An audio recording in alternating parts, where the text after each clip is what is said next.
बिस्मिल्लाहिर्रहमानिर्रहीम ते अस्सलामुअलैकुम। तुसी वेख रहे हो पंजाब टीवी 94 ते मैं हाँ तुहाडा अपना होस्ट अफजल पट्टी।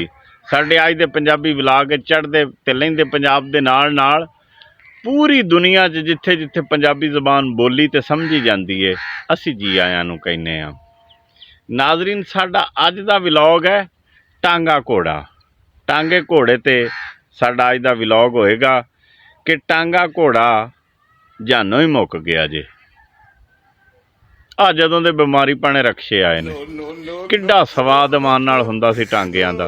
ये जदों दे आए ने मैं वो मिस्त्री नूं लभदा फिरदा जिन्हें बूरे वाले ने बनाया रक्शा ये चिंगची ते सौगात आ भी सब तो पहले साडे अड्डे ते गई।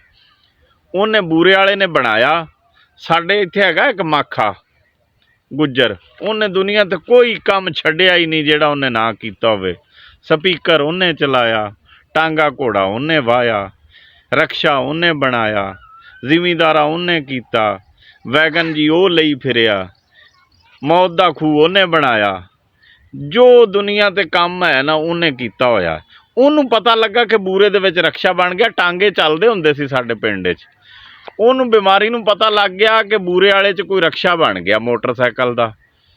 वो इत्थों चलिया ते वो मिस्त्री नूं कहंदा जिहड़ा तूं बनाया ना, ये जदों आज़ाद होया, आ जिहड़ा तूं बनाया ये मैनूं दे दे ते तूं होर बना ली। वो भी अपने रक्शे की पब्लिसिटी करना चाहता सी। उन्हें फड़िया तो इनू देता 7,000 का कि 6,000 का। उदों 7-6,000 सन 92-93 की गल है जदों ये बीमारी पैना बनया। उन्हें इनू देता, ये लैके आ गया। ये साडी तबाही लाती इत्थे टांगियां दी। आके 25-30 टांगे हुंदे सी साडे पिंड दे। बाबे सनत्ते दा टांगा, बाबे हक नवाज दा टांगा, बब्बे दा टांगा, मीले का टांगा, नसीर दा टांगा, हबीब दा टांगा, सैने दा टांगा, बाली दा टांगा।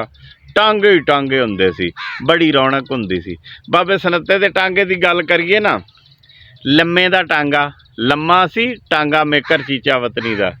उन्हें टांगा बनाउणा चिट्टे रंग दा या पीले रंग दा, उत्ते फुल बूटे पाउणे, बड़ा टांगा बनाउंदा हुंदा सी लम्मा टांगियां वाला।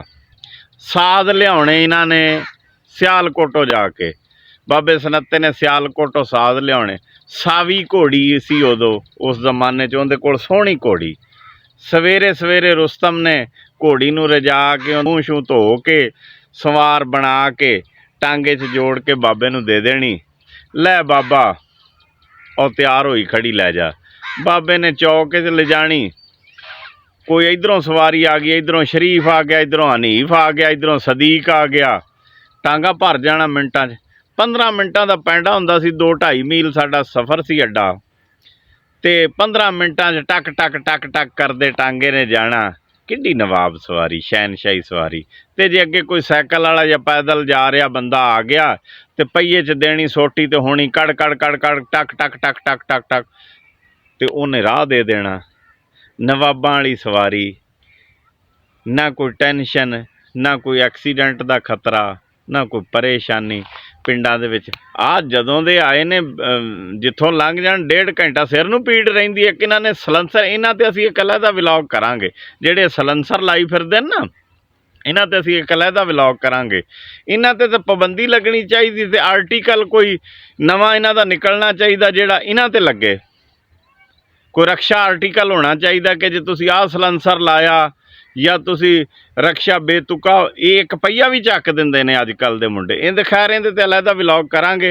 अज असीं टांगे ते ही गल रखी। साडे टांगे तो याद आ गया, साडे पिंड च आमी कुरैशी दा टांगा हुंदा सी ते उहनूं बाबे नूरे हुणां ने आख्या कि यार सवेरे जाना गग्गो मंडी। साडे लागे ही है गग्गो, 14-15 किलोमीटर ते गग्गो। उदों टांगा ही सवारी हुंदी सी। उदों आ वैगना वूगना भी नहीं सी हुंदियां, टांगा हुंदा सी। उहनूं इन्हां ने कहा भी सवेरे जाना गग्गो मंडी च ते उत्थों को कट्टा वच्छा लैना है ते तू सांझरे टांगा लैके आ जी। कहंदा चलो ठीक है मैं आ जूँ।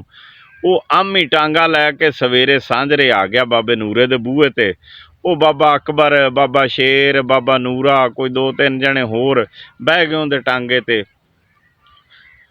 शुगलो शुगली आपदा ना गप्पां शप्पां लाउंदे जाण, बड़ी आपदी मौज बनाई गए। उहनूं हुण राह च कहण 2 पैर विखा। उस बेचारे दा घोड़ा माड़ा सी। ਭੈੜ ਜਿਹਾ ਟੱਟੂ ਸੀ। ਉਹਨੂੰ ਕਹਿੰਦੇ ਕਿ 2 ਪੈਰ ਵਿਖਾ। ਉਹਨੇ ਕਿਹਾ ਜਾਣਦੇ ਹੋ ਯਾਰ ਮੇਰਾ ਘੋੜਾ ਮਾਠਾ। ਨਹੀਂ ਨਹੀਂ ਨਹੀਂ ਨਹੀਂ 2 ਪੈਰ ਲਾਜ਼ਮੀ ਵਿਖਾ। ਉਹਨੇ ਛਾਂਟਾ ਮਾਰਤਾ। ਜਦੋਂ ਘੋੜਾ ਭੱਜਿਆ ਘੋੜਾ ਡਿੱਗ ਪਿਆ। ਆਮੀ ਕਹਿੰਦਾ ਲਓ ਚਾਰੇ ਵੇਖ ਲਓ, ਤੁਸੀਂ ਦੋਵਾਂ ਦੀ ਗੱਲ ਕਰਦੇ ਸੀ। ਕਹਿੰਦਾ ਚਾਰੇ ਵੇਖ ਲਓ, ਤੁਸੀਂ ਦੋਵਾਂ ਦੀ ਗੱਲ ਕਰਦੇ ਸੀ।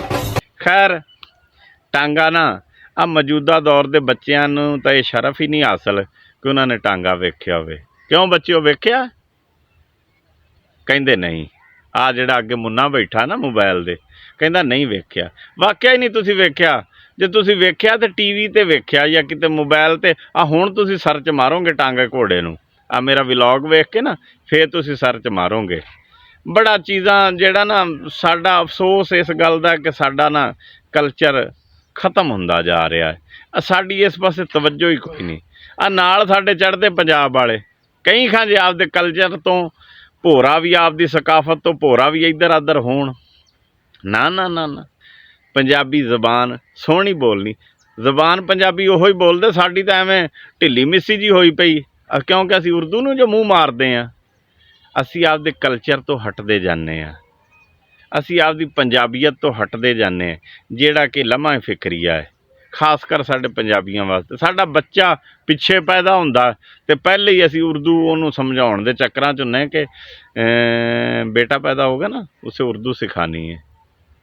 ਉਹ ਨਾ ਉਰਦੂ ਸਿੱਖ ਸਕਦਾ ਹੈ ਨਾ ਪੰਜਾਬੀ। ਉਹ ਡੋਡਰ ਕਾਮ ਆ ਭਾਈ, ਇਹ ਕਰਾਚੀ ਵਾਲਿਆਂ ਦੀ ਬੋਲੀ ਹੈ ਉਰਦੂ, ਉਹਨਾਂ ਦੀ ਮਾਦਰੀ ਜ਼ਬਾਨ ਹੈ। ਸਾਡੀ ਮਾਦਰੀ ਜ਼ਬਾਨ ਪੰਜਾਬੀ ਹੈ, ਠੀਕ ਹੈ, ਸਾਡੀ ਕੌਮੀ ਜ਼ਬਾਨ ਹੈ ਉਰਦੂ, ਲੇਕਿਨ ਸਾਡੀ ਮਾਦਰੀ ਜ਼ਬਾਨ ਪੰਜਾਬੀ, ਇਹਨੂੰ ਤਾਂ ਨਾ ਭੁੱਲੀਏ।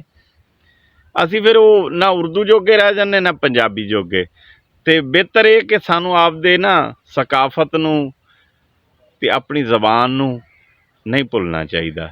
ਬਾਕੀ ਆਪਣਾ ਖਿਆਲ ਰੱਖਿਆ ਜੇ, ਆਪਣੇ ਬੱਚਿਆਂ ਦਾ ਵੀ ਖਿਆਲ ਰੱਖਿਆ ਜੇ। ਰੱਬ ਰਾਖਾ।